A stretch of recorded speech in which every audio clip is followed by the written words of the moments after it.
Welcome to our channel. Today, we're diving deep into the life and legend of one of the most complex figures in Norse mythology. Loki, the trickster god. Known for his mischief, cunning, and often dangerous schemes, Loki's story is one of intrigue, betrayal, and even a bit of redemption. But who is Loki really? And what does his presence reveal about the Norse gods and their worldview? Stick around to find out. Loki is one of the most captivating figures in Norse mythology. He's known as a shapeshifter, trickster, and sometimes even an anti-hero. Unlike other gods like Odin or Thor, who have clear domains like wisdom and thunder, Loki defies categorization. He's part god, part giant, and his very essence embodies chaos and unpredictability. But here's a question for you: if you could be a trickster god, what kind of mischief would you create? Loki's role among the Aesir gods was often to stir things up, keeping the gods on their toes. He was a master of deception, clever schemes, and sometimes even provided solutions to the very problems he created. This ability to be both creator and destroyer made Loki both respected and feared. The exact origins of Loki are shrouded in mystery. In some accounts, he's the son of giants, with his father being Farbauti and his mother Laufey.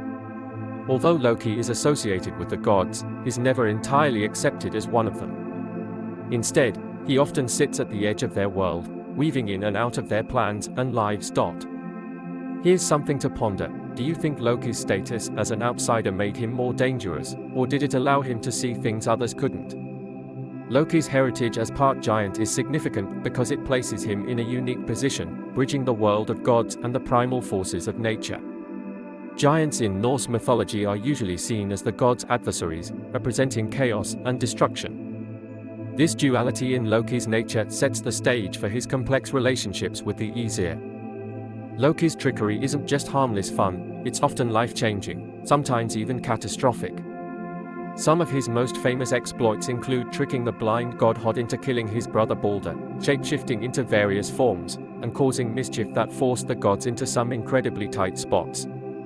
For instance, once, when the gods needed to build a wall around Asgard, Loki bargained with a giant who could complete it in an impossibly short time. Realizing they might lose the wager, Loki transformed into a mare to distract the giant's stallion. He later gave birth to an 8-legged horse, Sleipnir, who became Odin's steed.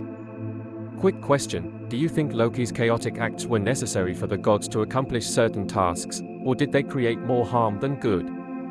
Loki's cunning often left the gods wondering if they should thank him or punish him. His acts may have provided temporary solutions, but they also planted seeds of discord that would come to haunt the gods later. Loki's children are as infamous as he is. Among his offspring are some of the most feared creatures in Norse mythology: Jormungandr, the Midgard serpent, Fenrir, the monstrous wolf, and Hel, the goddess of the underworld. Each of them has a significant role in the cosmic events leading to Ragnarok, the end of the world. Question time: can you imagine having children who are destined to bring about the end of the world? What kind of legacy is Loki leaving behind? These offspring symbolize chaos and destruction, and like Loki, they are neither wholly good nor wholly evil. Fenrir, for example, is destined to kill Odin at Ragnarok. The gods, fearing his strength, bound him with magical chains, a decision that only fueled his hatred. Loki's relationship with the gods is perhaps the most fascinating aspect of his story. He was a blood brother to Odin, the All-Father, and often joined Thor on adventures. Yet, he's also the one who brings about their downfall by setting events in motion for Ragnarok. Curious thought: could Loki's betrayals have been prevented if the gods had treated him differently? Or was he always destined to play the role of the trickster? The gods tolerate Loki's antics for a long time, often seeing him as a necessary evil. But his role shifts over time. Loki goes from being a nuisance to an outright enemy, especially after he orchestrates the death of Balder, the beloved god of light and purity. This event breaks the gods' trust and seals Loki's fate. After Balder's death, the gods finally decide to put an end to Loki's trickery. They capture him and punish him in one of the most brutal ways imaginable. Bound to a rock with the entrails of his own son, Loki lies beneath a venomous serpent whose poison drips onto his face. His wife, Sigyn, stays by his side, catching the poison in a bowl to ease his pain, but when she leaves to empty it, the poison drips on Loki, causing him immense agony.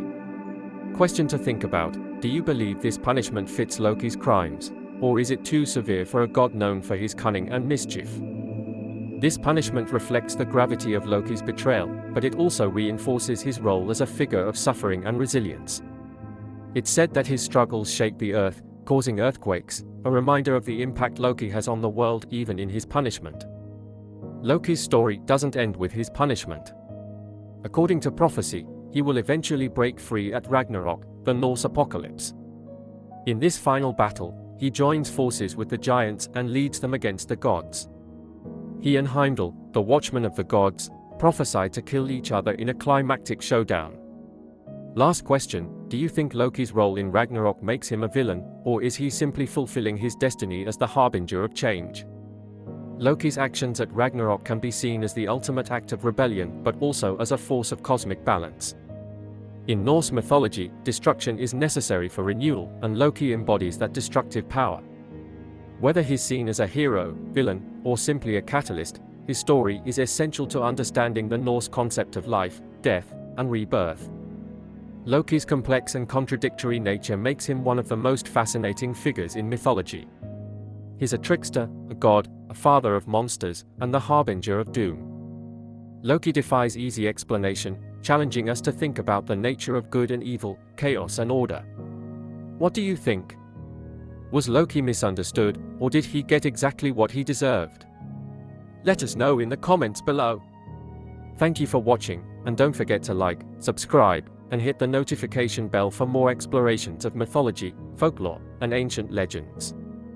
Until next time, keep questioning, keep exploring, and keep discovering.